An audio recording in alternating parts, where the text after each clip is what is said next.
მოგესალმებით, კოლეგებო. ვიწყებთ სხდომას. პირველ რიგში მინდა გთხოვოთ, რომ დავამტკიცოთ დღის წესრიგი. დღეს ორი საკითხი გვაქვს დღის წესრიგით გათვალისწინებული. პირველი საკითხი გახლავთ საქართველოს მთავრობის მიერ საკანონმდებლო ინიციატივის წესი წარმოდგენილი საქართველოს კანონის პროექტი ვაზისა და ღვინის შესახებ. ცვლილებების შეტანის თაობაზე და მეორე საკითხი გახლავთ საქართველოს ფინანსთა სამინისტროს მიერ წარმოდგენილი 2026 წლის სახელმწიფო ბიუჯეტის 3 თვის მიმოხილვა. დღის წესრიგთან დაკავშირებით გთხოვთ. მადლობა. შეგვიძლია დავიწყოთ სხდომა პირველ საკითხთან დაკავშირებით. მოხსენებელი გახლავთ ბატონი ზურაბ ეზუგბაია, საქართველოს გარემოს დაცვისა და სოფლის მეურნეობის მინისტრის მოადგილე. გთხოვთ ბატონო ზურაბ, რომ წარმოგვიდგინოთ ცვლილებები. მადლობთ ბატონო, მოგესალმებით. წარმოგიდგენთ ვაზისა და ღვინის შესახებ საქართველოს კანონში ცვლილების შეტანის თაობაზე კანონპროექტს. ეს კანონპროექტი არის მორიგი ნაბიჯი იმ სამთავრობო პოლიტიკის გზაზე, რომელიც გულისხმობს ეტაპობრივად ქართული ღვინის ასე ვთქვათ პოპულარიზაციას, ამ ხარისხის ნიშნის დამკვიდრებას და ამ ხრივ ჩვენი მწარმოებლების ხელშეწყობის ზონებისთვის სათანადო საკანონმდებლო ჩარჩოს ფორმირებას. არერგზის იყო დასმული საკითხები იმასთან დაკავშირებით ჩვენი წინა განხილვების დროს პარლამენტში, რომ ქართული ღვინო უნდა იყოს პოზიციონირებდეს მსოფლიო ბაზარზე მაღალი კონკურენტული ასე ვთქვათ უპირატესობებით, ფალსიფიკაციის დონე როგორც ადგილობრივ ბაზარზე, ასევე მით უფრო საექსპორტო განკუთვნილ პროდუქციაში უნდა იქნეს მაქსიმალურად შემცირებული და გამორიცხული. და ამ მიმართულებით ეტაპობრივად გარკვეული ღონისძიებები საკანონმდებლო მხრივ უნდა იქნეს გატარებული. ეს კანონპროექტი, რომელიც დღესდღეობით გვაქვს ჩვენ წარმოდგენილი, ითვალისწინებს ტერმინთა განმარტებაში გარკვეული ცვლილებების შეტანას. კერძოდ მცირე ზომის მარნის განმარტება იცვლება და მცირე ზომის მარნის ასე ვთქვათ განსაზღვრული ერთ-ერთი ნიშანი, მისი წარმადობა იცვლება 40,000 ლიტრიდან 25,000 ლიტრამდე. ეს განპირობებულია იმით, რომ დღესდღეობით გასული წლების განმავლობაში მცირე მარნის ტექნოლოგია, მცირე მარნის ბიზნესი განვითარდა. ის მწარმოებლები, რომლებიც ამ კატეგორიაში ხვდებოდნენ, უკვე საკმაოდ კონკურენტულ საფუძველს ქმნიან როგორც შიდა ბაზარზე, ასევე საექსპორტო ბაზარზე. ამიტომ მცირედი ნაწილი ამ მწარმოებლების, რომლებიც სუსტად ასე ვთქვათ საზღვარში არიან 25,000 litrიან წარმადობას და 40,000 litrიან წარმადობას შორის, მათი ასე ვთქვათ გათანაბრება ჩვეულებრივი ღვინის წარმომებლებთან შესაძლებელია და მათ მიმართ გავრცელდება ყველა იმ მოთხოვნის, რაც ქართული ხარისხიანი ღვინის წარმომებლის მიმართ შეიძლება იქნეს გამოყენებული კანონში. ძირითადი ნაწილი იმ წარმომებლების, რომლებიც მცირე ზომის მარნის კატეგორიაში ხვდებოდნენ, ისინი რჩებიან იგივე ამ განმარტების ქვეშ. ტერმინთა განმარტებებს ემატება ორი ახალი ტერმინი, ეს არის ნიშანდება და ორგანული ყურძენი. ნიშანდება განისაზღვრება როგორც ალკოჰოლიანი სასმელის ეტიკეტზე, ან ჭურჭელზე, ან შეფუთვაზე, სააგენტოს მიერ იგულისხმება ღვინის ეროვნული სააგენტოს მიერ გაცემული ნიშნის, ეს არის QR კოდი, დატანა. QR კოდი არის მნიშვნელოვანი ასე ვთქვათ თანამედროვე ნიშანდების ფორმა, რომელიც უზრუნველყოფს პროდუქციის თაობაზე ინფორმაციის სერტიფიცირების და ალკოჰოლიანი სასმელის შესახებ სათანადო ინფორმაციის მიკვლევადობას და უზრუნველყოფს იმას, რომ მომხმარებელიც ასევე მწარმოებლებიც სათანადოდ იყვნენ წარმოდგენილები ამ ინფორმაციის მხრივ. ორგანული ყურძენი განიმარტება როგორც ორგანული პროდუქტებისადმი განსაზღვრული მოთხოვნების შესაბამისად მოყვანილი ყურძენი. ეს განსაზღვრება ჩვენ არ ქონდა და დღესდღეობით ამ კანონის მიღების შემთხვევაში გვექნება შესაძლებლობა, რომ ორგანული ყურძნის კატეგორია ქართულ ბაზარზე იყოს ფიქსირებული და სათანადოდ დაცული და ეს კატეგორია სათანადოდ პოზიციონირებდეს საექსპერტო ბაზრების დროსაც. რისთვის გვჭირდება ამ ტერმინის განმარტება? ამ ტერმინის განმარტება გვჭირდება ჩვენ ბუნებრივი ღვინის განსაზღვრების ჩამოსაყალიბებლად. ბუნებრივი ღვინო იგივე სახლის ღვინოდ ძველი ტერმინოლოგიის მიხედვით დღესდღეობით არის ცვლილების თანახმად ბუნებრივი ღვინოდ შემოთავაზებული, ესე იგი შესწორება. ეს ტერმინი უფრო მეტად შეესაბამება საერთაშორისო ბაზარზე დამკვიდრებულ ტერმინოლოგიას და პრაქტიკას. ბუნებრივი ღვინო განიმარტება როგორც ღვინო, რომელიც მიიღება ორგანული ყურძნის ტკბილის სპონტანური დადუღებით. დაუშვებელია ნებადართული ოპერაციების და ნივთიერებების გამოყენება გარდა გოგირდის დიოქსიდისა, რომლის შემცველობა არ უნდა აღემატებოდეს 40 მგ ლიტრზე. ეს განსაზღვრება ძირითადად იდენტურია იმისა, რაც სახლის ღვინის მიმართ გამოიყენებოდა. შესაბამისად, ეს ტერმინოლოგიური ცვლილება იწვევს იმას, რომ ღვინის კატეგორიების სპეციალურ ღვინის კატეგორიების ჩამონათვალში ჩვენ ასევე ჩამონასვლებთ ასევე სახლის ღვინოს ბუნებრივი ღვინის კატეგორიით. კანონპროექტის თანახმად გათვალისწინებულია ორგანოლეპტიკური შემოწმების მხრივ შემდგომი ნაბიჯების გადადგმა, შემდგომი განვითარება ამ სერტიფიცირების ამ ერთ-ერთი კომპონენტის, კერძოდ დეგუსტაცია, იგივე ორგანოლეპტიკური შემოწმება სავალდებულო ხდება საქართველოში წარმოებული დაცული წარმოშობის დასახელების ალკოჰოლიანი სასმელის, ასევე საექსპორტო და ადგილობრივ სამომხმარებლო ბაზარზე რეალიზაციისთვის განკუთვნილი ყველა კატეგორიის ღვინისათვის. ანუ ვამატებთ ადგილობრივ სამომხმარებლო ბაზარზე რეალიზაციისთვის განკუთვნილი ღვინის ორგანოლეპტიკურ შემოწმებას. ეს ვალდებულება არ გავრცელდება ბუნებრივ ღვინოზე, რომელიც წარმოებულია მცირე ზომის მარანში. ეს პრაქტიკაც, საგამონათლისო პრაქტიკაც შეესაბამება იმას, რასაც ჩვენ ღვინის წარმოებელ ქვეყნებში ხვდებით და განპირობებულია იმით, რომ ბუნებრივი ღვინის წარმოებისას ორგანული ყურძნის გამოყენების დროს და ასე ვთქვათ იმ ტექნოლოგიური ციკლის გამოყენებისას, როდესაც მინიმუმამდეა დაყვანილი საერთოდ ადამიანის ჩარევა დუღილის პროცესში, ერთ და იგივე ლოტის ფარგლებში, პროდუქციის ფარგლებში, ჩვეულებრივი ორგანოლეპტიკური შემოწმების შედეგად ერთ და იგივე შედეგის მიღება შეუძლებელია და სწორედ ამიტომ ეს საშეღავათო ნორმა არის შენარჩუნებული.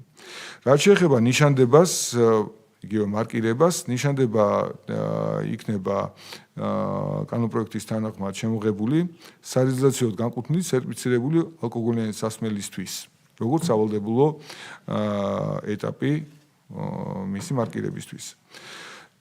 ნიშანდებას განახორციელებს ღვინის ეროვნული სააგენტო გარემოს დაცვისა და სოფლის მეურნეობის მინისტრის მიერ დადგენილი წესით.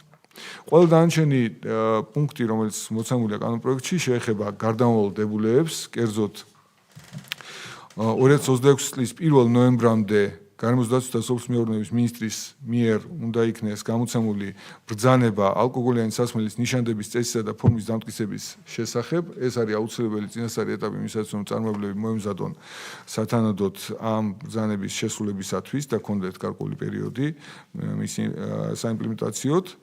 მეორე მხრივ, საქართველოს მთავრობა 2027 წლის 1 თებერვალამდე უზრუნველყოფს სარეალიზაციოდ განკუთვნილი სერტიფიცირებული ალკოგოლიანი სასმელის ნიშანდების საფასურის განსაზღვრას. შესაბამისად, კანონპროექტის შემოთავაზებული კანონპროექტის ამოქმედების ვადებიც იყოფა და იმ ნაწილში, რაც შეეხება ნიშანდების სავალდებულოდ შემოღებას, კანონპროექტი ამოქმედება 2027 წლის 1 თებერვლიდან, ხოლო დანარჩენ ნაწილში კანონპროექტის დებულეები გათვალისწინებულია გამოქვეყნებისთანავე ასამოქმედებლად. როგორც დასაწყისში ვახსენე, ეს კანონპროექტიც არის მნიშვნელოვანი იმისაც, რომ ჩვენ სამინისტროს სისტემამ განაგზოს ხელშემწყობი ღონისძიებების გატარება ღვინის ხარისხის, ქართული ღვინის ხარისხის ასამაღლებლად და ძალიან რთულ საერთაშორისო ვითარებაში, მე ვგულისხმობ ღვინის ბაზარს, სამომხმარებლო, ასე ვთქვათ, ტაქტიკის ცვლილების ფონზე უნდა შევძლოთ, რომ ქართული ღვინის, ასე ვთქვათ, ბრენდი იყოს სათანადოდ დაცული, მან შეინარჩუნოს თავისი ნიშა, გააფართოვოს თავისი გეოგრაფია, რეალიზაციის გეოგრაფია და ამ მხრივ ჩვენ გადავიდეთ უფრო მაღალ ტექნოლოგიური წარმოების, ასე ვთქვათ, ქვეყნების ნუსხაში. გთხოვთ ხარდაჭერას. დიდი მადლობა, ბატონო ზურაბ. ჯერ პირველ რიგში მინდა დავიწყო იმით, რომ კიდევ ეთყობა დარჩა რაღაცა კითხვები, აი წინა ცვლილებასთან დაკავშირებით, რომელიც ეხებოდა ნებართვას ვენახების გაშენებაზე და ამ კომიტეტზეც ამ სხდომაზე მინდა კიდევ ერთხელ გამოვეხმაურო აღნიშნულ ცვლილებებს და კიდევ კარგად განმარტო, რომ ეს ნაბიჯები დღეს რაც იდგმება საქართველოს მთავრობის მხრიდან, გარემოს დაცვა და სოფლის მეურნეობის მხრიდან, ჩვენ რასაც ვეთანხმებით პარლამენტის წევრები, ყველაფერი დაკავშირებულია იმასთან, რომ ხვალ და ზეგ ჩვენ ვიყოთ კონკურენტუნარიანი. ვაღიარა, მთელმა მსოფლიომ გვაღიარა, რომ ჩვენ ვართ ღვინის სამშობლო და უწყვეტად 8000 წლის მანძილზე ამ ქვეყანაში მიდის ღვინის წარმოება და ყურძნის წარმოება. და ვინ არა თუ ჩვენ არ ვიქნებით ის ქვეყანა, რომელიც მაქსიმალურად ზედმიწევნით დაიცავს ღვინის ხარისხს, ყურძნის ხარისხს. სამწუხაროდ ჩვენ ცხოვრებაში გქონდა ძალიან ბევრი ისეთი პერიოდი, როდესაც ჩვენ თავს არ ვეკუთვნოდით და შესაბამისად სხვის ინტერესებს, სხვისი კარნახით, სხვისი დაგეგმილი ეკონომიკით გვიწევდა ვენახის გაშენებაც, ღვინის დაყენებაც და ზოგადად მეურნეობების მოვლაც. ეხლა ისე როგორც არასდროს ვართ დამოუკიდებელი სახელმწიფო და ალბათ პირდაპირ აი თითოეული ქართველის ვალია რომ მაქსიმალურად ზედმიწევნით დაიცვას ეს კულტურა, დაიცვას ჩვენი ვენახები და დაიცვას ხარისხი. ამ ცვლილებით პირველ რიგში კიდევ ერთხელ ხაზი მინდა გაუსვა, რომ არ ეხება არსებულ ვენახებს, რაც არის გაშენებული, მხოლოდ ახალ გაშენებულ ვენახებზეა საუბარი, ნებართვა. ეს ნებართვაც არ არის სავალდებულო იმ შემთხვევაში, თუ ადამიანს სჭირდება ვენახის გაშენება თავისი პირადი მოხმარებისთვის. აქ არის საუბარი, როდესაც კომერციაზე ფიქრობს, ესა თუ ის მევენახე თუ ფერმერი და თავის სამომავლო ბიზნესს უკავშირებს მევენახეობა მეღვინეობას. ასეთ შემთხვევაში ბუნებრივია პირველ რიგში მის ინტერესში უნდა შედიოდეს, რომ შეარჩიოს სწორი ნიადაგი, სწორი ექსპოზიცია, სწორი ჯიში, რომ მიიღოს გარანტირებულად ის შედეგი, რომელიც თავიდანვე დაგეგმა და მე არ აღმოჩნდეს ისე, რომ გარკვეული დრო დაიხარჯოს, გარკვეული რესურსები დაიხარჯოს და შემდეგში ეს შედეგი არ იყოს არც მისთვის და არც ქვეყნისთვის მისაღები და წარმატებული. ამიტომ ღვინის ეროვნული სააგენტო ამ შემთხვევაში პირველ რიგში გამოდის როგორც კონსულტანტი, როგორც მრჩეველი, როგორც გვერდზე მდგომი. აქ არავითარ შემთხვევაში ეს ნებართვა არ იგულისხმება ისე რომ ვიღაცა მიდის სადღაც გამოცდის ჩასაბარებლად. პირიქით სახელმწიფოს გაცილებით მეტი რესურსი აქვს, მეტი ცოდნა აქვს, მეტი რჩევის მიცემა შეუძლია და უამრავი ექსპერტი არის ჩართული ამ მიმართულებით. ის ჩვენი სასიქადულო მეღვინეები თუ მევენახეები სწორედ ასეთ დაწესებულებებში მუშაობენ და სააგენტო ამ ნებართვაში გულისხმობს, რომ სწორედ ასეთი ძალიან მაღალ კვალიფიციური რჩევა მისცეს მომავალ მევენახეს და იმ ადამიანს, ვინც ფიქრობს ღვინის ბიზნესის დაწყებას თუ მევენახეობის ბიზნესის დაწყებას. ამიტომ ფიქრობ, რომ ყველა წამოწეული თემა კიდევ თითოეული ასეთი მოქმედი პირისგან მე ფიქრობ, რომ ეს პირველ რიგში ან პოლიტიკას უკავშირდება, ან კიდევ გაუთვითცნობიერი ადამიანის უბრალოდ აღქმა არის და გულის ტკივილია და მე მიმაჩნია, რომ ჩვენ მივდივართ სწორ გზაზე, დგავთ ისეთ ნაბიჯებს, რაც ერთის მხრივ თან დიდ დისკომფორტს არ უქმნის ჩვენს არსებულ ტრადიციებს, მაგრამ ყველამ კარგად გავიაზროთ, რომ ასე გაჩერებაც არ შეიძლება, იმიტომ რომ არ შეიძლება საფრანგეთში, არ შეიძლება იტალიაში, ესპანეთში ჩვენზე მკაცრი კანონები ქონდეთ, ჩვენზე მეტად იყოს ეს კულტურა დაცული, როდესაც შენ ხარ სამშობლო. ჩვენ შესაბამისად პირიქით ჩვენ თითოეულმა ჩვენგანმა უნდა გადავდგათ ისეთი ნაბიჯები, რომ მაქსიმალურად ყველაზე მეტად დავიცვათ, იმიტომ რომ ეს არის ჩვენი ღირსება, ჩვენი კულტურა, ჩვენი ტრადიცია და არის ჩვენი ისტორია. ამიტომ გავაკეთე ეს განცხადება დასაწყისში წინა ცვლილებებთან დაკავშირებით. ეხლა რაც შეეხება ახალ ცვლილებებს, იგივე თემას უკავშირდება. ეს უკავშირდება ჩვენი მეღვინეობის და მევენახეობის ხარისხის ამაღლებას. გადავხედოთ რა ხდება მსოფლიოში და რა ტენდენცია მიმდინარეობს. უკვე ბოლო წლებია, თითქმის 10 წელია ყოველწლიურად იკლებს ღვინის მოხმარება. ეს რას ნიშნავს, რომ ჩვენ სულ რამოდენიმე წელია რაც ავიდგით ფეხი მეღვინეობის მიმართულებით, გავხსენით ბაზრები და ეს რეკორდული რაოდენობა გვაქვს იმ გეოგრაფიის, სადაც ჩვენ ვახერხებთ ჩვენი პროდუქციის გატანას, ხო? ნელ-ნელა ცნობადობა გაიზარდა ქართული ღვინის და ასე შემდეგ და შევედით ფაქტობრივად ოკეანეში, სადაც გვინდა რომ თავი დავიმკვიდროთ, გვინდა რომ რაღაცით გამოვირჩეოდეთ და ერთადერთი რითიც შეიძლება რომ ჩვენ ფონს გავიდეთ, ეს არის ჩვენი ხარისხი. თუ ჩვენ არ ავწიეთ ხარისხი, ორიენტაცია არ ავიღეთ, მხოლოდ მაღალ ხარისხიან პროდუქციაზე, სხვანაირად ბუნებრივია გაგვიჭირდება, იმიტომ რომ რომლებიც 100 წლეულებია მუშაობენ და ცნობადი ქვეყნებიც არიან, მარკეტინგიც კარგად გამართული აქვს, თელმა მსოფლიო მიცის, მარტო ქვეყნები კი არა როგორც წარმოებელი, მსოფლიო მიცის კონკრეტული კომპანიები იმდენი წელია ბაზარზე არიან, კომპანიის სახელებიც კი იცის ბევრმა მომხმარებელმა, ხო? და ჩვენ საუბარი გვაქვს ახლა კომპანიის სახელების გაცნობაზე კი არა საერთაშორისო მომხმარებლებთან, არამედ ჯერ რომ ქვეყანა გავაცნოთ და იქამდე კიდე რამდენი გვაკლია რომ კომპანიის სახელზე ჩავიდეთ და კომპანიის სახელი იცოდეს ამა თუ იმ ქვეყნის ღვინის მომხმარებელმა.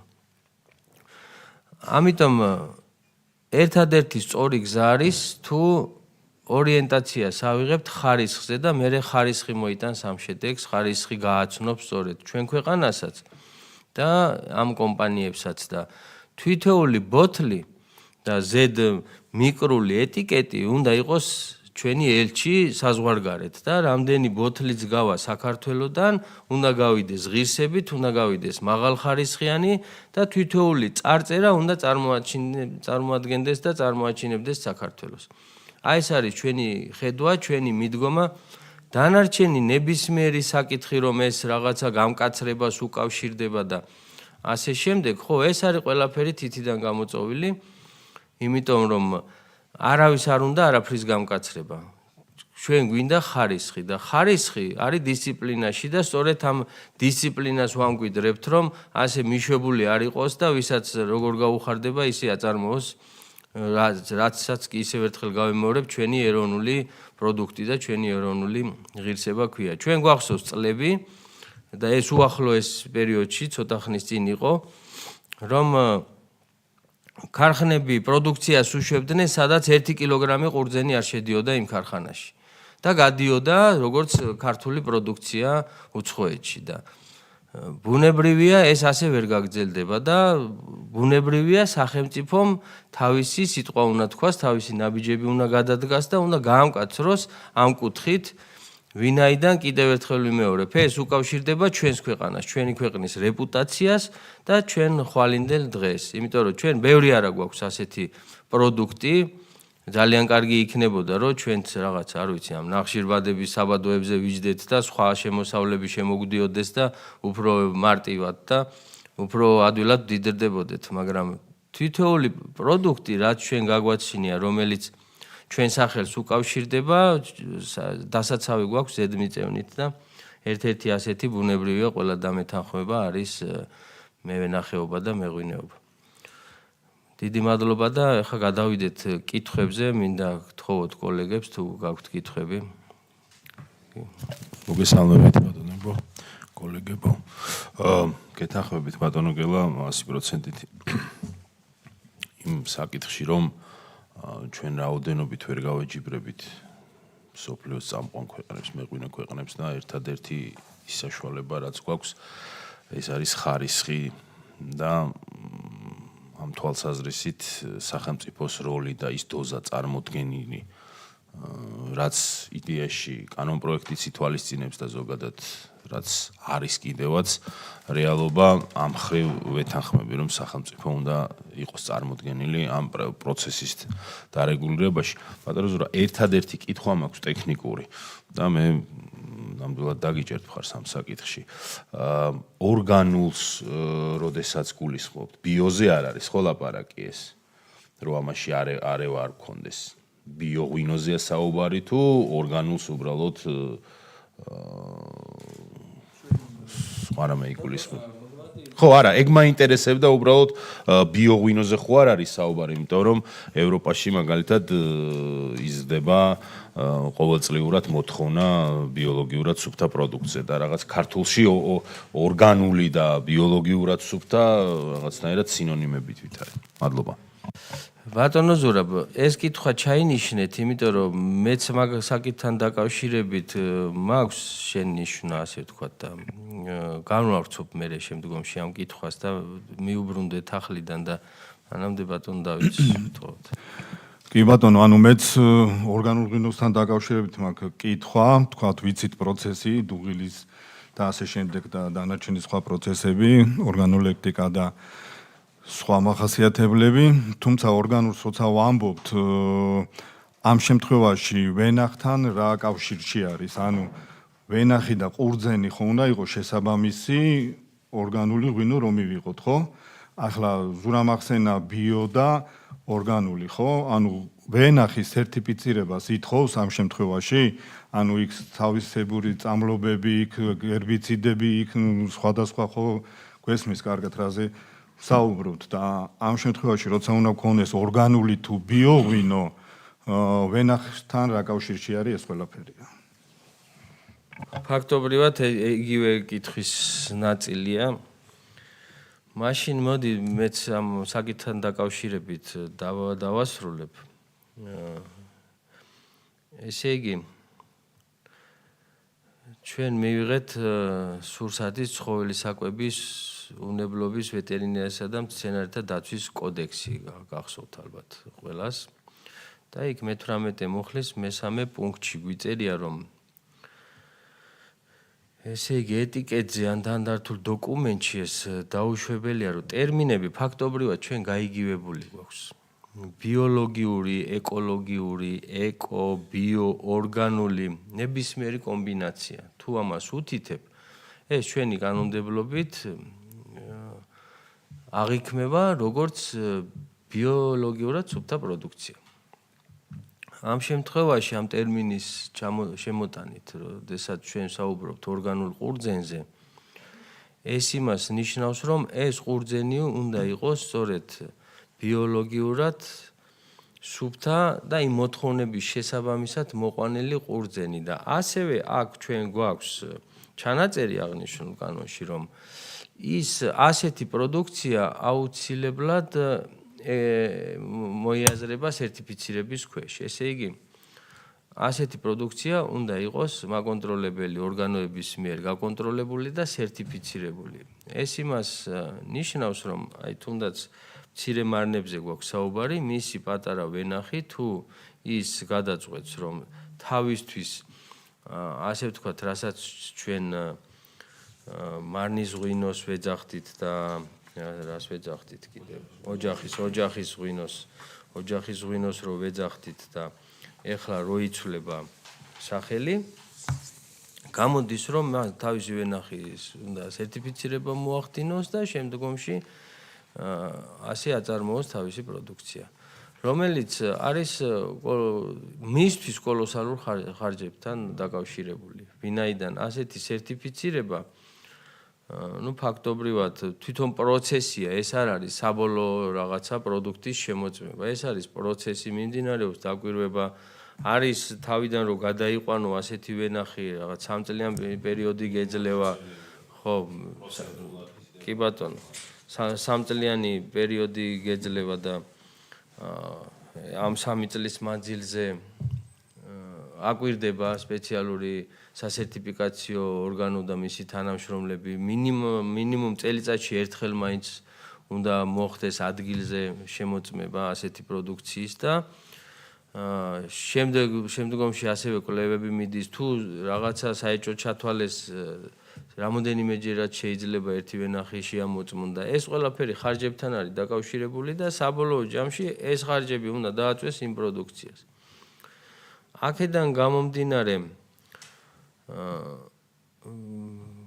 ჯერ თქვენი პასუხი მაინტერესებს, მაგრამ მე ვფიქრობ, რომ ამ ეტაპზე ამ ასეთ განსაზღვრებას ჩვენ ვერ დაგეთანხმებით და რაღაცა სხვა ფორმა გვექნება მოსაძებნი ან წავალთ იმ კუთხით რომ ასეთი ვენახებისთვის სერტიფიკატი არ იქნება საჭირო და ეს თუ თქვენ გაქვთ რაიმე საშუალებები საიმისოთ რომ ეს ხარისხი თქვენ თვითონვე შეამოწმოთ და თქვენ თვითონვე განსაზღვროთ მაშინ მაგაზე გითხარით და გვიპასუხეთ ну სხვა შემთხვევაში რაღაცა სხვა გამოსავალი უნდა ვიპოვოთ თორემ ნამდვილად ვერც მეწარმეს გამოადგება ასეთი მიდგომა და აი მიზნებსაც რასაც რა მიზნებით ჩვენ გვაქვს ახლა იმაში ნამდვილად გეთანხმებით რომ ასეთი პროდუქცია უნდა იყოს გამოყოფილი ყველა ქვეყანას აქვს აბსოლუტურად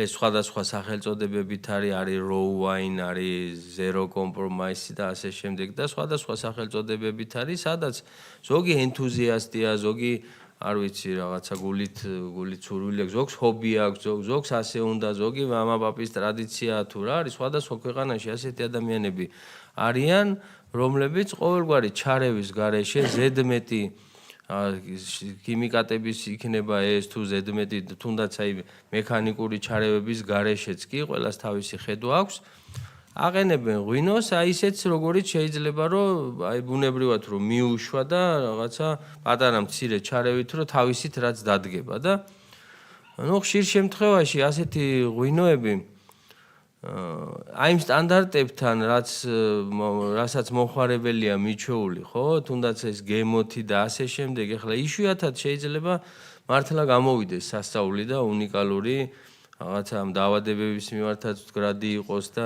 იქ რაღაცა ქიმიური ცვლილებებით შიგნით რაღაცნაირად მოახერხოს წარმოებელმა და იქ დაიჭიროს არ ვიცი ჰიგიენით თუ სისუფთავით თუ ბუნებით თუ როგორ იქნება მაგრამ ну ხშირ შემთხვევაში ასია რომ ამ ღვინოს რომ გასინჯავ რაღაცა ზოგჯერ ცოტა ძმრისკენ არის ზოგჯერ რაღაცა დაავადებები აქვს და ასე შემდეგ ეხა ჩვენ როცა წეღანაც თქვი როცა ფეხს ვიდგავთ და გავდივართ სოფლიო ბაზარზე ქართული პროდუქცია ქართული ღვინო წარმოადგინოს ასეთმა კომპანიამ და ასეთმა ნიმუშებმა საზღვარგარეთ ხო ბუნებრივია არ არის სასურველი მაგრამ ამას თავისი წრი აქვს თავისი მომხმარებელი ყავს აი ისიც არ უნდა დაუშალოთ რა თქმა უნდა იმიტომ რომ თუ ეს შეუძლია გააკეთოს ფრანგ მევენახეს ან ახალ ზელანდიელ მევენახეს და მეღვინეს ხო ბუნებრივია ქართველმაც უნდა გააკეთოს და პირიქით უფრო მეტად ხელიც უნდა შეუწყოთ ამიტომ რაღაცა ისე უნდა გავაკეთოთ რომ თან არსებობდეს ასეთი მეღვინეობა ასეთი მევენახეობა მაგრამ თან მათთვის არ იყოს ეს ძიმე ტვირთი და ფაქტობრივად შეუძლებელი ფინანსურად გულისხმობ ასეთი პროდუქციის წარმოება. ერთი ვარიანტი გვაქვს კიდევ რომ შემდგომში ეს მთავრობის დადგენილებით რეგულირდება სერტიფიცირების წესი და მაშინ მთავრობასთან ერთად ვიმსჯელოთ და წინასწარ ვიცოდეთ ჩვენ რომ ასეთი ტიპის ვენახებისთვის არ იქნება მოთხოვნილი სერტიფიცირება კონკრეტულ დოკუმენტზე მაქვს საუბარი ოღონდ თქვენი მხრიდანაც გვინდა ვიცოდეთ რომ მაშინ უნდა შეძლოთ თქვენ განსაზღვრა და აი ამისთვის რა წეს შეიმუშავებთ და რა ხერხი გაქვთ სამაგისოთ რომ სერტიფიცირების გარეშე ასეთი პროდუქცია შეამოწმოთ მაშინ მაგის მიხედვით ვიმსჯელოთ და მაგის მიხედვით ჩამოყალიბდით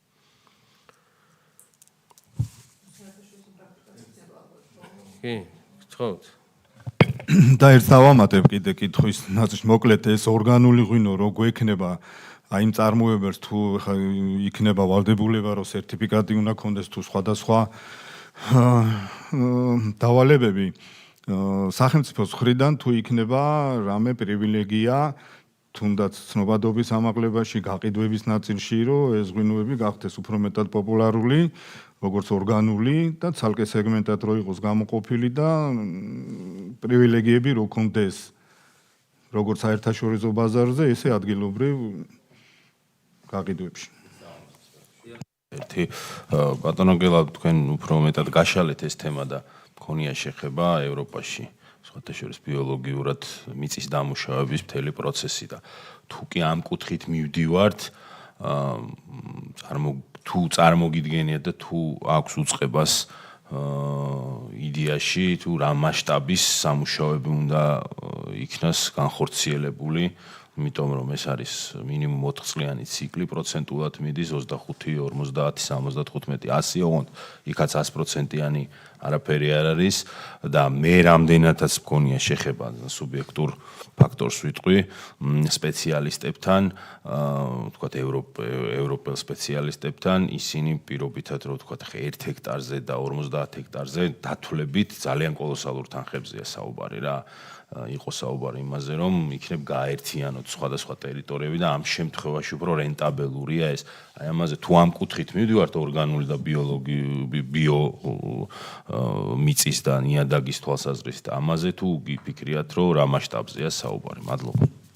კი, ეს დაგეთანხმებით ბატონო ზურაბ, ეხლა თანხებითაც რომ შევხედოთ, ხო, საკმაოდ ძვირადღირებული სიამოვნებაა. ასე მოვლა და ეს სერტიფიკატიც და ჩვენ როდესაც განვიხილავდით პროგრამებს სწორედ აქ საქართველოს პარლამენტში ბიომეურნეობების ხელშეწყობასთან დაკავშირებით და სახელმწიფოს მხრიდან დახმარებასთან დაკავშირებით.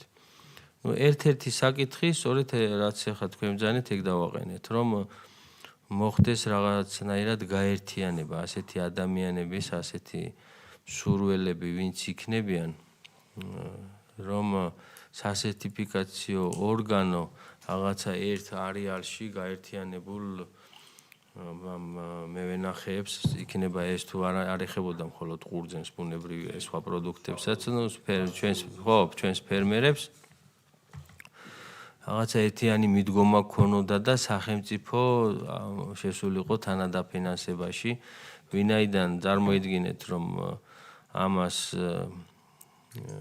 ჭირდება მუდმივი კონტროლი, ესე იგი ფიზიკურად იქ სპეციალისტების ჩასვლა, ნიმუშების აღება და ლაბორატორიაში გასინჯვა და ასე შემდეგ და ეს ხდება რამოდენიმეჯერ წელიწადში და ბუნებრივია თითოეული ასეთი წასვლა, ნიმუშის აღება და ასე გასინჯვა და ასე შემდეგ ხარჯთან არის დაკავშირებული და ეს ხარჯი გროვდება. მე ის ორგანიზაციები, ვინც მუშაობენ, იმათაც თავისი ხარჯი აქვთ, ხო? რაღაცა მიმდინარე თუ ასე შემდეგ და ისინიც ასე ვთქვათ, რაღაცა გარკვეულწილად მომგებიანი ორგანიზაციები არიან და ტყუილად იქაც არავინ არ დაждდება, რომ მარტო ენთუზიაზმზე იმუშაოს და საბოლოო ჯამში ეს სწორედ მევენახეს იქნება თუ ფერმერს და მის პროდუქციას დააწვება ხარჯად და ამიტომ ვფიქრობ, რომ ამაზე კიდევ კარგად უნდა ვიმსჯელოთ, ჩამოვყალიბდეთ და კაფეო სურათი უნდა დავინახოთ, რომ თან მიზანით შევასრულოთ, მაგრამ თან ეს მიზანი იყოს მიღწევადი. იმიტომ რომ მცირე მარნებისთვის ეს ვფიქრობ, რომ საკმაოდ დიდი ტვირთი იქნება. მარტოები არ ამბობენ. კი. პოპულარიზაციას რაც შეეხება, ბუნებრივია სახელმწიფო ამ კუთხით მუშაობს და ამ ღვინოებთან მიმართებაშიც რა თქმა უნდა ქართული პროდუქტი ეს არა მხოლოდ პოპულარიზაციას ეხება, არამედ ტექნიკურ დახმარებასაც, იქ ცოდნის გადაცემას და ასე შემდეგ. ჩვენი რეკომენდაცია არის ყოველთვის და ეხაც იქნება, რომ მაქსიმალურად ყველა მიმართულებას ხელი შეეწყოს და მაქსიმალურად გვერდით დაუდგეთ. ეს რაც შეეხება ამ კითხვას და მეორე საკითხი კიდე მნიშვნელოვანი თემა არის, რომელიც ახლა თქვენ წამოწიეთ. ეს ეხება QR codes. აი ეს მინდა რომ უფრო კარგად გაგვიმარტოთ, რომ აი რა იდეა გვაქვს ამ ყველაფერში ჩადებული და თქვენ გასცემთ ხო ამ QR codes რაღაცა ფორმით ეს სტიკერის სახით იქნება რომ მიეკრა თითოეულ კომპანიაზე თუ ეხლა მასე QR კოდი თითოეულ კომპანიასაც შეუძლია რომ თავისი შექმნას დაასკანერებ და თავის ინფორმაციას დაიტანს. ამისთვის არ ჭირდება დიდი ძალისხმევა, ეტიკეტს რო აბეჭდინებს, იქ თვითონაც დაიტანს ამ QR კოდს, მაგრამ აი ამ შემთხვევაში თქვენ რას გულისხმობთ, აი ეს კარგად გაგვიმარტეთ თუ შეიძლება. შეგვიძლია. დიახ. დიდი მადლობა შეკითხვებისთვის. ესწრებით დღეს ჩვენი დელეგაცია წარმოდგენილია ასევე ღვინის ეროვნული სააგენტოს ხელმძღვანელით, ბატონ ლევან მეხუზლა. დამეხმარება და შეავსებს ჩვენ პასუხებს იმ ნაწილში, სადაც ეს საჭირო იქნება. ორი საკითხია ესე იგი ძირითადად, ერთი უკავშირდება ორგანული ყურძისგან წარმოებულ ბუნებრივ ღვინის კატეგორიას და მეორე არის QR კოდები და ნიშანდების საკითხი. პირველ რიგში ჩვენს რასაკვირველია ბატონ გელო ვიმსჯელეთ ამ საკითხებზე განპროექტის მომზადების დროს მთავრობის სამთავრობო სტრუქტურებთან მისი შეთანხმების პროცესში. პირველ რიგში რაც გვინდა ვთქვათ, ესე იგი ეს ბუნებრივი ღვინო არის ძალიან ვიწრო ნიშა. ეს არის სპეციალური ღვინის ერთ-ერთი კატეგორიის სახელწოდება. ეს კატეგორია არის ღვინის დამზადების ტექნოლოგიის მიხედვით ასე ვთქვათ, ჩამოყალიბებული და მრავალ სხვა კატეგორიასთან ერთად არის ერთ-ერთი ვიწრო ნიშა ბუნებრივი ღვინო. თუ რომელიმე მწარმოებელს სურს, რომ ეტიკეტზე მისი პროდუქტის პოზიციონირების დროს მაინდა-მაინც გამოიყენებოდეს სპეციალური ღვინის ეს კატეგორია, მაშინ ბუნებრივია ის უნდა პასუხობდეს კანონის მოთხოვნებს. ახლა რა შეეხება ამ ვიწრო ნიშის ათვისებას, ესეც არ არის ახლა თქვათ მასობრივი წარმოების მიზანი უმრავლეს ქვეყნებში, სადაც ასე ვთქვათ, ტრადიციულად ძლიერია მეღვინეობის და მევენახეობის ტრადიციები და ამ სექტორის წვლილი ეკონომიკაში, იქაც ეს ბიოღვინო ან ორგანული ღვინო ან სხვა ტერმინს გამოიყენებენ, ეს არის რაღაც ცალკე სპეციფიურ მომხმარებელზე გათვლილი პროდუქტი. მაგრამ ნებისმიერ ასეთ შემთხვევაში არის გარკვეული ასე ვთქვათ წყება იმ ხალხის, იმ წარმომავლების, რომლებიც საერთო წესებით თამაშობენ.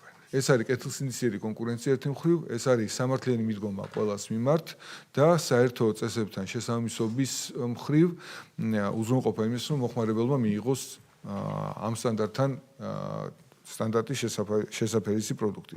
არც ერთ მაღალგანვითარებულ ეკონომიკაში შიდა ბაზარზე ასეთ სახელწოდებით ღვინოს ბუნებრივი არ დაუშვებენ, თუ წარმოებელმა ქვეყანამ, ექსპორტერმა ქვეყანამ არ დაადასტურა სერტიფიცირების ქვეყნის შიგნით არსებული სტანდარტების მხრივ შესაბამისობა იმ სტანდარტებთან, რაც ჩაითვლებოდა მომხმარებლისთვის სწორი ინფორმაციის მიწოდებად.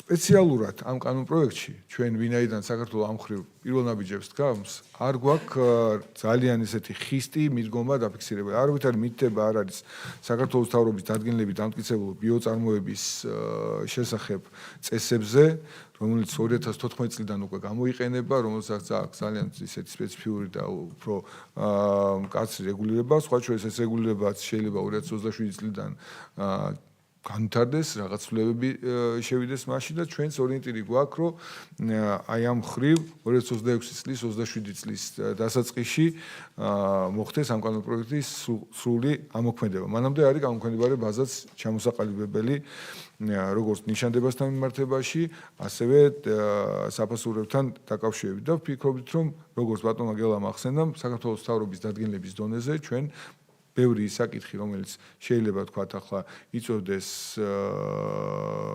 ასე თქვათ ახალ შეზღუდვებს ან ახალ გამოწვევებს ქმნიდეს მწარმოებლებისთვის, ეს რო გადავიდეს რაღაც ეტაპობრივ რეჟიმში და შერბილებული იქნეს. მე კიდევ ერთხელ გამეორდები, შეგნებულად აქ არ არის მითითება რაიმე სპეციფიურ პროცედურაზე და მხოლოდ ერთ მეთოდზე, როგორ დადგინდება ბუნებრივი ღვინის შესაბამისობა ამ ტერმინთან. ისე წინასაიმსჯელობის შედეგად მთავრობის დადგენილებაში სამომავლოდ რა მეთოდებით შეიძლება იქნეს ასახული, განვიხილავდით რამოდენიმე ალტერნატივას, მათ შორის არის ბუნებრივია ის სრულყოფილი მიდგომა, რომელიც გულისხმობს უკვე დამკვიდრებული პრაქტიკის მიხედვით ბიოწარმოების შესახებ დადგენილების მიხედვით ვენახიდან დაწყებული მთელი პროდუქციის წარმოების მთელი ციკლის შესაბამისობის უზრუნველყოფას და სერტიფიცირებას თუ ვინმე ამას შეძლებს და ამას შეესაბამება უკვე ბუნებრივია ის თავისუფლად აითვისებს ამ ასე ვთქვათ ნიშასაც. მეორე გზა არის უფრო ასე ვთქვათ ჩვენ შემოთავაზებულ კანონპროექტის ტერმინთან მიმული, ანუ ჩვენ საუბრობთ ბუნებრივი ღვინო არის ღვინო, რომელიც მიიღება ორგანული ყურძნის ტკბილის სპონტანური დადუღებით. ანუ შეიძლება ვისაუბროთ იმაზე, რომ გარკვეული შემოწმება შეიძლება მოხდეს ტკბილის სპონტანური დადუღების დროს, ანუ მის შესაბამისობის იმ მოთხოვნებთან, რაც კანონპროექტში არის. ეს ძალიან ზოგადი მოთხოვნები. და არის კიდევ ერთი გზა, ეს არის ლაბორატორიული მიდგომა, როდესაც საბოლოო პროდუქტი ბატონგელა უკვე ღვინო, რომელიც პოზიციონერებს და პრეტენზია აქვს, რომ გამოიყენოს სპეციალური კატეგორიის, თქვათ, ბუნებრივი ღვინის კატეგორია, ამ ღვინის ლაბორატორიული შესწავლის შედეგად დადგინდება მასში შემცველობა გარკვეული ნივთიერებების, მათი დასაშვების ზღვრები და იქნება გაცემული სერტიფიკატი შესაბამისობაზე ამ მხრივ. ასევე არსებობს ბუნებრივია გაერთიანებები იგივე ამ ბუნებრივი ღვინის მწარმოებელთა გაერთიანება, რომელსაც შეიძლება ქონდეს შიდა წესები, შიდა რეგულაციები, დამკვიდრებული საერთო პრაქტიკა, რომელიც გულისხმობს იმას, რომ მათი კატეგორიის მწარმოებლები შეესაბამებენ გარკვეულ მოთხოვნებს. თუ ესეთი ასე ვთქვათ თავისუფალი ასოციაციები შეძლებენ, რომ თავისი მხრიდანაც მოხდეს დადასტურება ღვინის ამ კატეგორიასთან შესაბამისობის, ამის გამოყენებაც შესაძლებელია ჩვენი პროცედურის წარმოების დროს. კიდევ ერთხელ აღნიშნავ, რომ ეს არის სპეციალური ღვინის კატეგორია, რომელიც არის თავისუფალი არჩევანი მწარმოებლის, გამოიყენებს ამ კატეგორიას ნიშანდების დროს თუ არ გამოიყენებს. და შემოწმებაც არ გულისხმობს იმას, რომ ტოტალურად ყველა ღვინო, ყველა პროდუქციის ესე ვთქვათ მოცულობა იქნება შემოწმებული, ინსპექტირებული, ანუ ეს ხდება შერჩევითი პრინციპებით, მწარმოებლის მოთხოვნის საფუძველზე და დანარჩენი მოცულობები ბუნებრივია ეფუძნება იმ სერტიფიკატის მოთხოვნებს და ეფუძნება ბუნებრივია თვითონ მწარმოებლის პოზიციას, რომ ბაზარზე გამოვაქვს აი ამ კატეგორიის ღვინო. ეს არის ერთ კითხვაზე ჩემი პასუხი. მოდი გავაგრძელოთ მაშინ, სანამ გადავალთ რა. აი თქვენს განზრახვას აბსოლუტურად ვიზიარებთ, ვეთანხმებით. აქ ჩვენ საუბარი გვაქვს საკანონმდებლო ტექნიკასთან. როგორც კი ჩნდება ახალი ტერმინი ორგანული ყურძენი, ეს იმას ნიშნავს, რომ ეხლა თქვენ ბრძანეთ, რომ მწარმოებელს ექნება არჩევანი. ის უნდა გამოიყენებს და ბიოპროდუქციას დაამზადებს და უნდა სწორედ ბიოპროდუქციის მიმართულებით არ წავა, მაგრამ ბუნებრივ ღვინოს დაამზადებს, ხო? მაგრამ როგორც კი ჩვენ ტერმინს ვაჩენთ ორგანული ყურძენი, აქ უკვე შემოდის ორგანული პროდუქტებისთვის განსაზღვრული მოთხოვნები და შესაბამისად ეს იმას ნიშნავს, რომ მან ამ ყურძნისგან დამზადებული პროდუქტი რომ მიიღოს შესაბამისი მოთხოვნებით უნდა მოიყვანოს ის ყურძენიც. და ეს არის უკვე ის ჩამონათვალი, რაც არის მოთხოვნილი ორგანული პროდუქტებისთვის და ასევე უკვე ჩვენი კანონმდებლობა ითვალისწინებს, რომ თუ ასე მოიყვანს, მან აუცილებლად მისი დამადასტურებელი სერტიფიკატიც უნდა იქონიოს. ამიტომ ჩვენ უნდა ჩამოვყალიბდეთ, ან ტერმინი უნდა შევცვალოთ და ამ ყურძენს არ უნდა დავარქვათ ასე ორგანული ყურძნისგან რო აწარმოოს, ან მაშინ ეს თქვენი განზრახვა რაც არის, უნდა იქნა შესაბამისად გასწორებული სხვა კანონმდებლობაში თუ მთავრობის დადგენილებებში.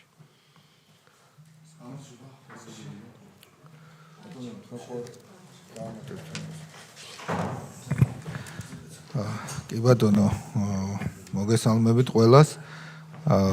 პირველ რიგში ძალიან დიდი მადლობა მხარდაჭერისთვის, ბატონგელ მათ შორის წინა კანონპროექტთან მიმართებაში მხარდაჭერისთვის, ნამდვილად ყველაფერი, რასაც ვაკეთებთ და რაც გვინდა რომ დავნერგოთ, ემსახურება მხოლოდ ერთს, ეს არის ქართული ღვინის ხარისხის ამაღლება. რაც შეეხება აი ამ საკითხს, ბუნებრივია, რომ ჩვენ ამ შემთხვევაში გულისხმობთ ორგანული მეთოდებით მოყვანილ ყურძენს, მაგრამ არ არის ამისთვის საჭირო აუცილებელი სერტიფიცირება.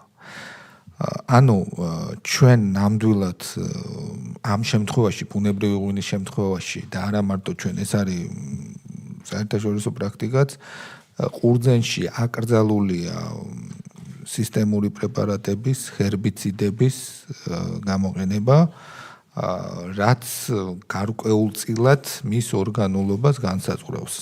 ანუ სიტყვაში ორგანულში ჩვენ არა სერტიფიცირებას გულისხმობთ, არამედ მეთოდს, ღვინის მოყვანის. აქედან გამომდინარე, თქვენ რაც ბრძანეთ, ახლა სერტიფიცირებას ნამდვილად ჭირდება 3 წელი, 5 წელი დიდი დანახარჯები. ჩვენ რასაც გულისხმობთ, იმავე წელს თქვათ, თუ მეწარმემ გადაწყვიტა და არ იხმარა იმ კონკრეტულ წელს ჩემს მიერ აღნიშნული ჰერბიციდი ან სისტემური პრეპარატი, რაც შეიძლება დადასტურდეს უკვე წვენის ანალიზით და ამ წვენის ანალიზში ეგრეთ წოდებული MRL, ანუ პესტიციდების ხსნადობის ნაშთის ანალიზი, ანუ ამ მათ შორის მოვიძიეთ და რამდენიმე ლაბორატორია აკრედიტებული აკეთებს ჩვენთან საქართველოში ამ ტესტს და ჩვენ ამ ხარჯსაც შემოწმების პროცესში ჩვენ თავზე ვიღებთ და ჩვენ გვაქვს ინსტრუმენტი, როგორც არის სახელმწიფო კონტროლი, სახელმწიფო ზედამხედველობა, რომლის ფარგლებშიც თუ ვინმე შემოიტანს განაცხადს ბუნებრიობაზე, გვაქვს საშუალება, რომ ეს ლაბორატორიულად შევამოწმოთ და დავადასტუროთ. იხმარა თუ არა მან ის ჰერბიციდი თუ პესტიციდი.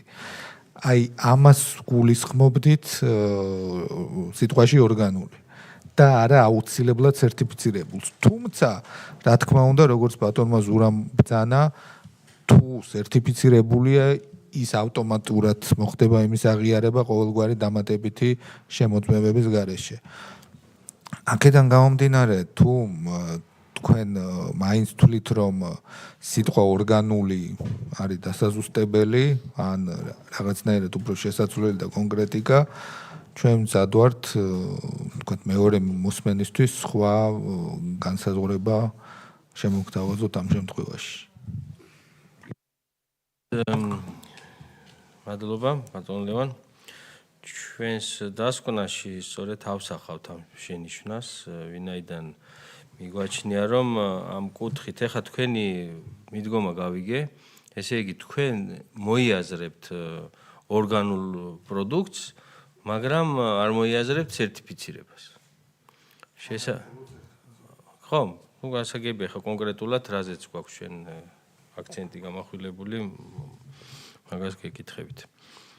კეთილი, მაშინ უნდა ჩამოვყალიბდეთ აქ როგორც გითხარით, ორი მიმართულება შეიძლება. ან ტერმინებთან დაკავშირებით შეგვიძლია ვიმსჯელოთ, ან ზოგადად გამონაკლისი წესი დაუშვათ დადგენილებაში, მაგალითად ასეთი პროდუქტების მიმართ, რომელსაც ქვია ბუნებრივი ღვინო. ბატონ გელა, დიდი მადლობა ამ პოზიციისთვის, ამ ხარდაჭერისთვის. მეც მომხრე ვარ, როგორც ბატონ ლევანის ბრძანებდა, მომხრე ვარ, რომ კანონ პროექტში რახან ეს ორაზროვნება დავინახეთ, ეს ორაზროვნება არ დავტოვოთ და ჩვენ შემოგთავაზებთ ფორმირებად, რომელიც ესე იგი ცალსახაც გახდის იმას, რომ მთავრობის დადგენილებით იქნება, ასე ვთქვათ, უფრო რბილი რეგულირება შემოღებული ორგანული ყურძნის განსაზღვრებასთან დაკავშირებით. კეთილი. და ეხლა თუ შეიძლება, დიახ. და ამ ყველაფერთან ერთად, როგორ ვფიქრობ, თუ იქნება სახელმწიფოს მხრიდან სერტიფიცირებული ვენახების თანადაფინანსება, ხო? რამდენად შეეწყობა ხელი მაღალი ხარისხის ღვინის წარმოებას და შემდგომ მის რეალიზაციას.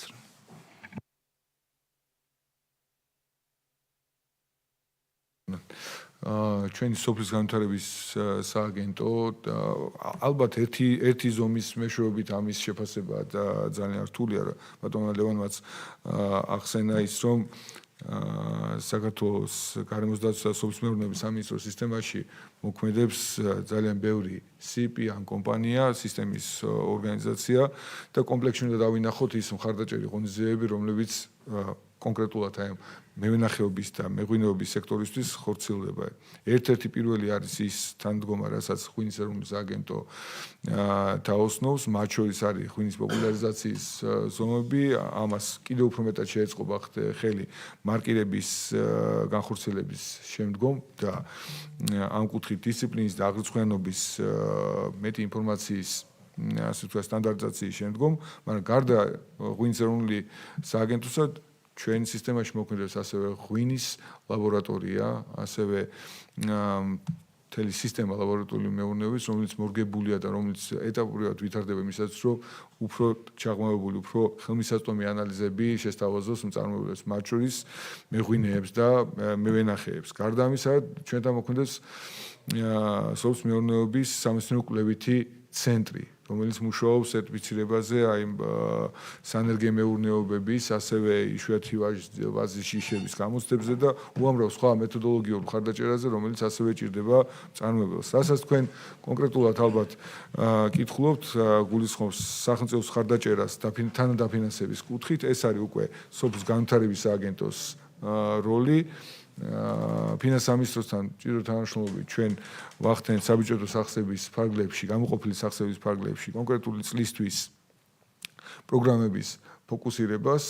აქ მარტო მეღვინეობაზე ბუნებრივი არ არის ეს მიზნობრიობა მიმართული, არის მთელი რიგი და პრიორიტეტული დარგების, რომელიც არის გათვალისწინებული და ამ ფარგლებში ბუნებრივია ყველაფერი იქნება განხილული და ერთი წლით არც იწყება, არც სრულდება ეს და ბაზის განვითარების, ექსპორტის მონაცემების, სტატისტიკის დაგროვების კვალობაზე იმ სეგმენტში, სადაც სამინისტრო დაინახავს ამის განსაკუთრებულ საჭიროებას, ბუნებრივია ჩვენ მივიღებთ სათანადო ზომებს. მადლობა ბატონო ზურაბ. და კიდევ ერთი კითხვა დავსვი QR კოდთან დაკავშირებით და თუ შეიძლება ეგეც რომ უფრო გავგვიმართოთ. QR კოდთან დაკავშირებით ეს არის ერთ-ერთი ასე ვთქვათ უნივერსალური საერთაშორისო დონეზე აღიარებული მეთოდი იმისათვის რომ ინფორმაცია წარმოებლის თაობაზე, ღვინის თაობაზე, მისი კატეგორიის თაობაზე იყოს თავმოყრილი და ხელმისაწვდომი მომხმარებლისთვის. ეს ერთი მხრივ უზრუნველყოფს იმას, რომ მომხმარებელს ჰქონდეს გასაგები ახმადი მეთოდი. მომხმარებელს არ მარტო საქართველოში, არამედ უცხოეთშიდაც, ასევე იმ უცხოელ ასე ვთქვათ სტუმარს, ვიზიტორს, რომელიც საქართველოში ჩამოდის და რომელსაც გააქვს ამაზე ინფორმაცია, ანუ ჩვენ ადგილობრივ ბაზარზე ყველა სხვა მიზეზთან ერთად, იმიტომ ამახვილებთ ყურადღებას, რომ საქართველოში ტურისტული სექტორი ძალიან განვითარებულია და ესეც არის ერთ-ერთი საბიზნესო ბარათი, როგორც ტურიზმის განსაკუთრებულად, ასევე ქართული ღვინის თაობაზე, როგორც ერთ-ერთი მიზნელი პროდუქტის თაობაზე, ინფორმაციის გასატანად უცხოურ ბაზრებზე და ახალ ბაზრებზე აი მოთხოვნილების შესაფასებლად. QR კოდი ამ კუთხით არის ძალიან კარგი საშუალება იმისათვის, რომ მომხმარებელს ჰქონდეს სრული ინფორმაცია იმის თაობაზე, თუ რა პროდუქტს ეს QR კოდი გაცემული იქნება, ან მეორე ნაწილი არის უკვე ვერიფიცირება. ეს QR კოდი, როგორც ბატონმა გელომ აღნიშნა, რასაკურველად თვითონ მწარმოებელსაც შეუძლია თავისი ნება-სულის მიხედვით გააკეთოს, მაგრამ ჩვენ გვინდა რომ QR კოდი იყოს გაცემული ნიშანდების ფარგლებში, ეროვნული სააგენტოს მიერ იყოს გაცემული საერთო წესების სტანდარტების მიხედვით. ეს QR კოდიდან ნიშანდება იყოს აქმადი და ჩვენ მერე ვიმსჯელებთ იმაზე, თუ როგორ შეიძლება უფრო თვალხილული გავხადოთ სხვა კატეგორიები ქართული ღვინის, მათ შორის მაგალითად იგივე ქვევრის ღვინო ან სხვა კატეგორიები, რომელიც არის საბიზნესო ბარათი, თქვათ, ჩვენი პროდუქციისთვის. და მესამე მხრივ ეს ცენტრალიზებული, ვერიფიცირებული ნიშანდება უზრუნველყოფს იმას, რომ იმპორტიორები უცხოურ ბაზრებზე დარწმუნებული იყვნენ, რომ ეს პროდუქტი, რომელსაც QR კოდი ადევს, მას გავლილი აქვს სერტიფიცირების სრული ციკლი ექსპორტულ ქვეყანაში, ჩვენ შემთხვევაში საქართველოს შემთხვევაში, ეს არ არის უშუალოდ რომელიმე მწარმოებლის მხრიდან განსხვავებული სტანდარტებით გაკეთებული, არამედ ერთიანი სახელმწიფოებრივი მიდგომით არის უზრუნველყოფილი. აი ამ სამმაგი დატვირთვის მატარებელია QR კოდი, რომელიც მოხერხებულობისთვის ჩვენ ცალკე აღნიშნავთ, რომ შეიძლება განთავსდეს როგორც ეტიკეტზე, ასევე ჭურჭელზე, ასევე შეფუთვაზე გააჩნია რომელ მეთოდს იყენებს მწარმოებელი. ბატონო თუ თქვენ ხომ არ დაამატებ რამეს ლევან, ესე იგი კიდე კარგად რო ახსნათ რა, ეს იქნება, აი რომ წარმოვიდგინოთ, როგორც აქციზური მარკა, ეხლა სითხეებზე გვაქვს ხო, ჩვენ გვალი ფორმის არის, ლუდებს აქვს დაკრული ზედ და ასე შემდეგ. დაახლოებით ასეთ ტიპს გულისხმობთ და ასეთი პრაქტიკა აქვს ძალიან ბევრ წარმოებელს, ბევრ ქვეყანას. და სწორედ აი ამ ფერების მიხედვით ამ სტიკერის ასე ვთქვათ დასაკრავი ამ კოდების მიხედვით შეგიძლია შენ გაარჩიო ეს არის ადგილზარმოშობის დასახელება თუ რაღაცა გეოგრაფიული არეალიდან თუ რომელი პროდუქტია ეს ბუნებრივი ბიოლოგიურად სუფთა პროდუქტია თუ ასე შემდეგ რაღაც გარკვეულწილად და ასევე შესაძლებელია რომ რაღაცა ჩვენც გვაქვს ხო იქ კატეგორიები ღვინის და ეს კატეგორიებიც კი განსაზღვრო იქ აღარ ვსაუბრობ ახლა ღვინის ფერს და არამედ ეს ორდინარული ღვინოა დაძველებული ღვინოა თუ ასე შემდეგ უამრავი ინფორმაციის მიტანა შეიძლება მანამდე მაგ კოდების მეშვეობით მაგრამ ეს შეიძლება ერთის მხრივ სანამ დაასკანერებ, აი მანამდეც რაღაცა გარკვეული აღქმა გქონდეს, ამ ფერის მიხედვით წარწერაც არსებობდეს, რომ იმიტომ რომ დასკანერებას რაღაცა გარკვეული ტექნიკა ჭირდება, ხო? უნდა მიიტანო ასე შემდეგ და ეგ რო გააკეთო, უნდა დაინტერესდე და დრო უნდა გამოყო მაგისთვის და დრო უნდა დახარჯო და თუ თავიდანვე კიდევ რაღაცა გარკვეული ინფორმაცია იქნება და დატანილი ზედ, რომელიც დასკანერებამდე მომხმარებელს რაღაცა დონის ინფორმაციას მიაწვდის, ეს იქნება ძალიან კარგი. ვინაიდან უკვე ინტერესი უნდა გამიღვიძოს, რომ მივიდე და მე უკვე მივიტანო რაღაცა ჩემი მოწყობილობა, რომ შემდგომში უკვე სიღრმეში შევიდე და მეტი ინფორმაცია მოვიპოვო. ასე რომ კიდე დამატებითი ფუნქციები შეიძლება ამ ყველაფერს მიეცეს და აბსოლუტურად მესმის ახლა თქვენი შემოთავაზება ასე ვთქვათ.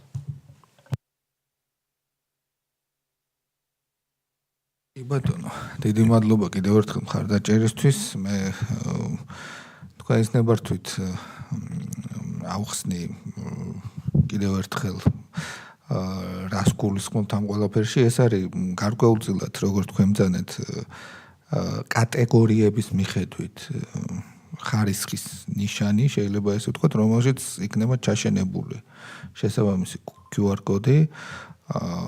პირველ რიგში მინდა ვახსენო უკვე განხილული ბუნებრივი ღვინო და ამ შემთხვევაში განსაკუთრებით მნიშვნელოვანია, რომ მომხმარებელს იმ მიზეზების გამო, რაც თქვენ ახსენეთ, რომ ეს არის ნიშური, ეს წინასწარ ინფორმირებული უნდა იყოს მომხმარებელი, რომ ეს არის ამ მეთოდით დამზადებული ღვინო. მსგავსი საპილოტო პროექტი ჩვენ სხვათა შორის ჰქონდა ბოლნისის შემთხვევაში, როდესაც ამ QR კოდების უკან იყო ინფორმაცია როგორც მომხმარებლისთვის, ინფორმაცია მწარმოებლის შესახებ, ადგილწარმოშობის შესახებ, ანუ უკავშირის საშუალება, ასევე სერტიფიცირების შესახებ, რომელიც ასევე მნიშვნელოვანია ჩვენი ინსპექტორებისთვის. მეხსეულად დახლზე შეგიძლია ლოტი შეამოწმო, სერტიფიცირებულია თუ არა, ანალიზები და ასე შემდეგ და ასე შემდეგ. და პლუს ერთი საინტერესო უკავშირი რაც იყო, ყოველი დასკანირებას ვხედავდით. ანუ მაგალითად ყოფილა შემთხვევები, როდესაც ჩვენ და გასაკვირად ქართული ღვინო მოხვდა კოლუმბიაში, როდესაც თქვა იქ პირდაპირ ექსპორტი არ არის. აი ესეთი მსგავსი უკავშირის შესაძლებლობასაც იძლევა ეს ტექნოლოგია.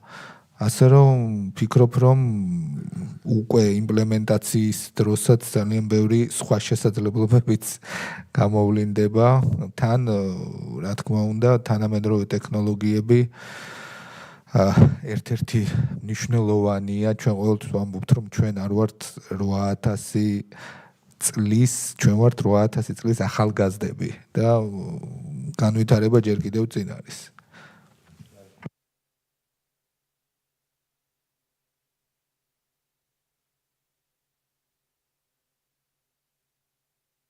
კეთილი. დავაყენებ კენჭისყრაზე.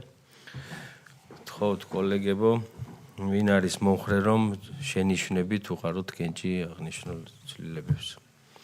წინააღმდეგი არ ყავს. დიდი მადლობა ბატონებო. პირველი საკითხი განხილულია.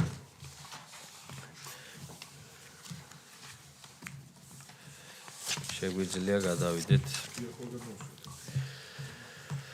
როგორც თვითონ ჩათვლის. შეგვიძლია გადავიდეთ მეორე საკითხზე. მეორე საკითხი გახლავთ ფინანსთა სამინისტროს მიერ წარმოდგენილი 2026 წლის სახელმწიფო ბიუჯეტის შესრულების 3 თვის მიმოხილვა. მოხსენებელი ბატონი გიორგი კაკაურიძე, საქართველოს ფინანსთა მინისტრის პირველი მოადგილე. გთხოვთ ბატონო გიორგი.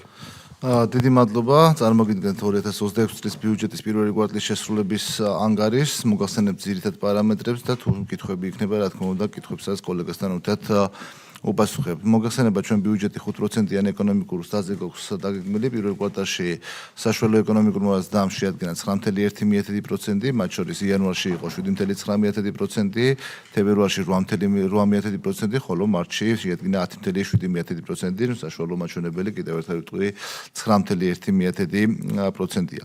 რაც შეეხება ინფლაციის ნაწილს, ინფლაციის მაჩვენებელმა მარტში შეადგინა 4.3%, რაც საშუალო ინფლაციის 12 თვის საშუალო ინფლაციის მაჩვენებელი შეადგენს 4.4%-ს.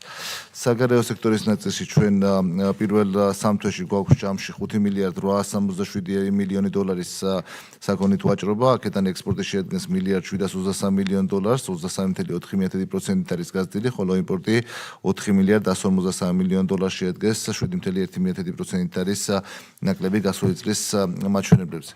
ტურიზმის ნაწილში ჯამში ვიზიტორთა რაოდენობა შეადგინა 1.170.000, თუმცა უშუალოდ ტურისტული ვიზიტორები იყო 997.000, რაც 4%-ით არის გაზრდილი. მოგახსენიშნავია, რომ ევროკავშირიდან არის დაახლოებით 30%-ით გაზრდილი, ხოლო ისრაელიდან არის შემცირება დაახლოებით 17.5%-ით. ჯამში ტურიზმიდან მიღებულმა შემოსავლებმა შეადგინა 829.8 მილიონი დოლარი, რაც 0.5%-ით არის და შეიძლება ითქვას მიუხედავად რეგიონში არსებული საომარი მდგომარეობისა, ტურიზმის ნაწილში პირველ კვარტალში შემოსავლის კლება არ დაფიქსირდა. ფულადი გზავნილები გაზრდილია 14.4%-ით, დაახლოებით 800 მილიონ დოლარს შეადგენს ფულადი გზავნილების მოცულობა წლის პირველ კვარტალში. ნაერთი ბიუჯეტის პარამეტრებიდან შემოსავლების გამოვყოფ 6 მილიარდ 942 მილიონი ლარის ოდენობით შემოსავლები მივიღეთ, რაც დაგეგმილი მაჩვენებლის 102.6%-ია. მათ შორის გადასახადები იყო 6 მილიარდ 329 მილიონი ლარი და 100.9%-ია. ამავე დროს წლის პირველ 3 თვეში 634 მილიონ ლარამდე DGG-ს დაბრუნების მაჩვენებელი გვაქვს პირველ 3 თვეში. გრანტების ნაწილში ნაერთი ბიუჯეტი შესრულებულია 99%, 113 მილიონ ლარზე მეტია მობილიზებული, ხოლო სხვა შემოსავლების ნაწილში 500 მილიონ ლარამდეა მიღებული და 130%-ს აღემატება. ასევე პრივატიზაციის ნაწილის გადაჭარბებით არის შესრულებული 119 მილიონ ლარზე მეტი მივიღეთ და 158%-მდეა დაგეგმილი მაჩვენებლის შესრულება. დეფიციტს რაც შეეხება როგორც ნაერთი ბიუჯეტის, ასევე ქვეყნის ერთიანი ბიუჯეტის დეფიციტის მაჩვენებელი იყო დადებითი, ანუ პროფიციტი ჰქონდა წლის პირველ კვარტალში 0.24% იყო ნაერთ ბიუჯეტის შემთხვევაში, ხოლო 0.27% ერთიანი ბიუჯეტის შემთხვევაში. მთავრობის ვალის მაჩვენებელმა პირველი კვარტლის ბოლოსთვის შეადგინა მთლიანი შიდა პროდუქტის 31.6%. რაც შეეხება სახელმწიფო ბიუჯეტის ნაწილს, აქ ჩვენ შემოსავლები გვაქვს 5 მილიარდ 983 მილიონი ლარის ოდენობით, 101.6%-ია, მათ შორის გადასახადები 5 მილიარდ 593 მილიონი ლარი და 100.5%-ია, გრანტები 114 მილიონი ლარი და 101.9%-ია, ხოლო სხვა შემოსავლები 274 მილიონ ლარს საჭარბებს და 130.9%-ია შესრულების მაჩვენებელი. პრივატიზაცია 65 მილიონ ლარზე მეტი იყო და 163%-ია შესრულება, სესხების დაბრუნების მაჩვენებელი 75 მილიონ ლარს საჭარბებს და 115%-ია შესრულების მაჩვენებელი.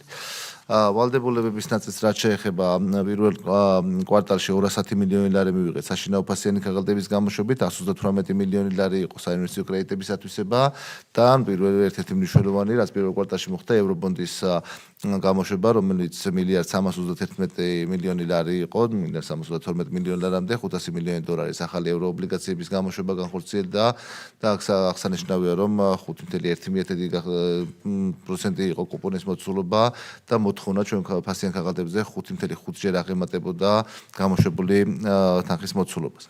ვალდებულებების მომსახურებასა და დაფარვას რაც შეეხება, საგარეო ვალდებულებების ნაწილში მომსახურებაზე დაფარვაზე მიემართა მილიარდ 553 მილიონი ლარი, ხოლო საშინაო ვალდებულებების მომსახურებაზე დაფარვაზე 409 მილიონი ლარი. ბიუჯეტის ხარჯვით ნაწილს რაც შეეხება, წლის პირველ კვარტალში 7 მილიარდ 903 მილიონი ლარის დაგეგმილი საკასო შესრულებამ შეადგინა 7 მილიარდ 228 მილიონ ლარზე მეტი, 91.6%-ია კვარტლის გეგმასთან მიმართებაში, ხოლო წლიურ გეგმასთან მიმართებაში 23.4%-ია შესრულების მაჩვენებელი. რაც შეეხება უწყებების მიხედვით, აქ ზოგიერთ შემთხვევაში გვაქვს გადაჭარბება, მაგალითად ინფრასტრუქტურის სამინისტროს შემთხვევაში გვაქვს 107.5%, რაც შეეხება უშუალოდ გარემოს დაცვისა და სოფლის მეურნეობის სამინისტროს, აქ შესრულების მაჩვენებელი 80.7%, 152 მილიონი ლარია ათვისებული. თუ პროგრამების მიხედვით შევხედავთ, ზოგადად პროგრამა, რომელიც არის ადმინისტრება და მართვა მთლიანად ეს ჯამში არის 95% შესრულების მაჩვენებელი. სურსათის უვნებლობის ნაწილშია ძირითადად ინფრასტრუქტურის შესყიდვების ნაწილში, რაც გარკვეული გეგმა აქვს, ეს არ არის ჯერ შესრულებული და ჯამურად ათვისება შეადგენს 15 მილიონ 240,000 ლარს, 39%-ამდეა. სხვა შემთხვევებში სოფლის მეურნეობის პროგრამები, რაც არის მევენახეობა მებაღეობის ნაწილში 99%-ზე მაღალია. სამეცნიერო კვლევითი ღონისძიებები 102%, ერთიანი აგროპროექტი 98%-ამდეა შესრულების მაჩვენებელი, სამერეცო სისტემების ნაწილში 65%-ია, თუმცა აქ მოგეხსენებათ გარკვეული თანხა გასულ წელს წინასწარ მივეცით მელიორაციის კომპანიას და შესაბამისად იმ თანხის გამოყენება ხდება. ეს არის სოფლის მეურნეობის პროგრამები უშუალოდ და რა თქმა უნდა, მზად ვართ თქვენს კითხვებს უპასუხოთ. ეს არის პირველი კვარტალი. შევხედავთ კიდე ჯამში რა საჭიროებები იქნება წლის მეორე ნახევრის განმავლობაში, რა რესურსები შეიძლება მობილიზებული იყოს და იმის მიხედვით მოხდება უკვე საჭიროების შემთხვევაში გარკვეული გადანაწილებები. დიდი მადლობა. დიდი მადლობა. ბატონო გია, ძალიან მიხარია, რომ უკვე მე რამდენი წელია გვაქვს რეკორდული და ეკონომიკის მიმართულებით და ფიქრობ, რომ წლევანდელი წელიც არ იქნება გამონაკლისი და კიდევ ვიქნებით იმ მოწინავე ქვეყნებს შორის არა მხოლოდ ევროპაში, არამედ მსოფლიოში თავისი ეკონომიკური ზრდის მიმართულებით. წელსაც ეს ტენდენცია დაიწყო, ასე გრძელდება. პირველი კვარტლის საშუალო რეალურ მასდამ 9.1% შეადგინა, რასაც ყველა დამეთანხმებით ალბათ, რომ ნებისმიერი ქვეყანა ინატრებდა და მინდა წარმატება უსურვო ჩვენს ქვეყანას და ჩვენ სახელმწიფოს. ერთი თქვენ ახსენეთ პროგრამები, ხა ბუნებრივია ჩვენს კომიტეტზე უფრო მეტად ჩაურმავდებით სოფლის მეურნეობის მიმართულებით არსებულ პროგრამებს. ფაქტობრივად ჩვენ ორი მიმართულებაა გამოკვეთილი, ერთი ეხება მელიორაციას და სარწყავ სისტემებს, თქვენ უკვე ახსენეთ, მაგრამ კარგი იქნება თუ დამატებით კიდევ გვეტყვით, რამ გამოიწვია ეს დაბალი პროცენტული შესრულება და ასევე სურსათის უვნებლობა და მცენარეთა დაცვის მიმართულებით, აქაც სადღაც 39%-ამდე გვაქვს შესრულება და ეს ორი მიმართულებაა, რომელიც ჩვენი კომიტეტის მხრიდან ინტერესის სფეროს წარმოადგენს და თუ შეიძლება გითხარით, რომ რა მდგომარეობაა ამ პროგრამებში. მოგახსენეთ, მადლობა ბატონო გილა შეკითხვებისთვის.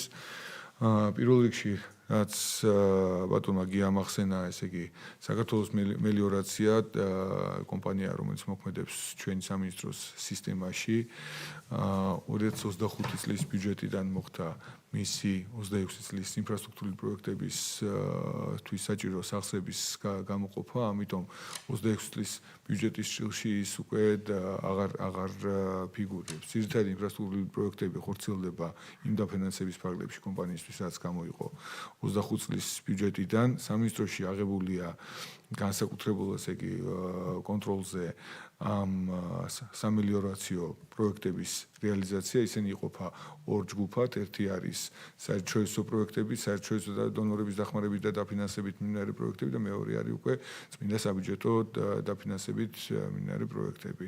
საბიუჯეტო დაფინანსებით რაც მივყვებით, იქ დაახლოებით 80% გრაფიკის მიხედვით მიდის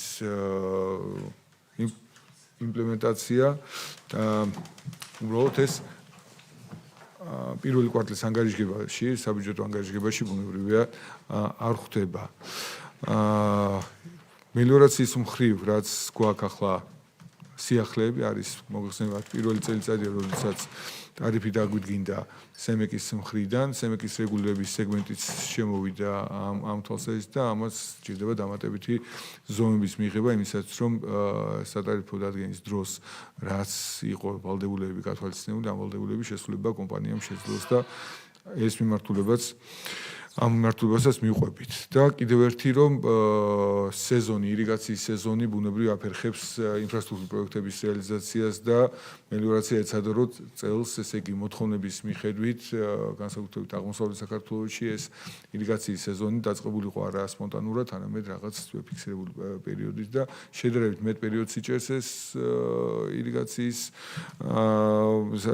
ირიგაციის მომსახურება და შესაბამისად ჩვენ მიჯნავთ იმ პროექტებს, რომელზეც ირიგაციის საჭიროება ზემოქმედებას მოახდენს. ანუ ამ ხრივ რაიმე ჩამორჩენა ჩვენ არ აგვაქვს და რაც შეეხება სურსათმცემლობას და სურსათმცემლობის სააგენტოს შესყიდვებს, აქ იყო რამოდენიმე მიზეზი დაგეგმარებაში და შესწავლების პროცესში, რომელმაც განაპირობა შედარებით მსხვილი თანხის აუთვისებლობა. ეს გახლავთ თავარი მიზეზი, რის გამოც პირველი კვარტლის შესრულებაში ჩვენ არ გვაქვს ასე ვთქვათ უმაღლესი ციფრები.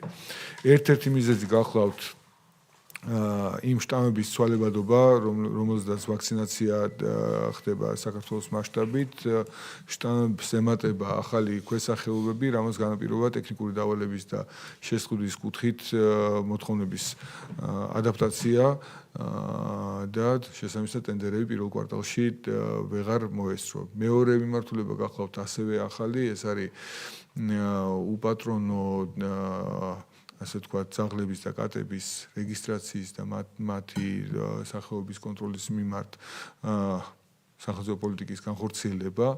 ეს ახალი მიმართულება სურსათმცემლობის სააგენტოსთვის დაგმული იყო გარკვეული შესყიდვები, რომელთა ნაწილმა გადაინაცვლა მეორე კვარტლისთვის და მეორე კვარტალში ეს ჩამორჩენა იქნება აღმოფხვრილი ამ მიმართულებით. მადლობა. დიდი მადლობა, ბატონო ზურაბ. კითხვები ხომ არ გაქვთ? როგორც ხედავ, კითხვები არ არის, მაშინ ჩვენი რეგლამენტი ითვალისწინებს, რომ აღნიშნული ინფორმაცია მივიღოთ ცნობად, მიღებულია ცნობად, სხვა საკითხები აღარ გვაქვს და შესაბამისად კომიტეტის ხდომა დასრულებულია. დიდი მადლობა.